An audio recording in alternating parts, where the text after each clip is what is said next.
కవిత గారు నిన్న మాట్లాడుతూ దేవుడి చుట్టూ దయ్యాలు ఉన్నారు, పార్టీలో నాపై అంతర్గత కుట్రలు కుతంత్రాలు కుట్రలు చేసే దయ్యాలే నా లేఖను లీక్ చేశాయి అని అంటున్నారండి.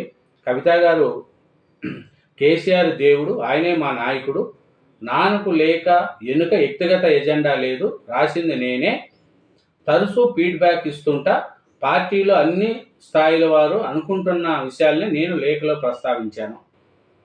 నా లేఖ బయటపడితే ఇతరుల పరిస్థితి ఏమిటి? నా లేఖే బయటపడిందంటే ఇంక ఇతరుల పరిస్థితి ఏమిటి? లోపాలపై చర్చించాలి, కోవట్లను తప్పించాలి, అప్పుడే పార్టీ 10 కాలాల పాటు చల్లగా ఉంటుంది. అమెరికా నుంచి తిరిగి వచ్చిన కవిత గారు చెప్పిన ఆ దయ్యాలు ఎవరు అంటూ పార్టీలో విస్తృతంగా సమావేశం నడుస్తుంది. ఇంకా ఈ పార్టీలో నిన్న కవిత గారికి కూడా తెలంగాణ జాగృతి ద్వారా స్వాగతం పలికారే తప్ప బీఆర్ఎస్ పార్టీ నుంచి ఒకరు కూడా స్వాగతం పలకలేదు.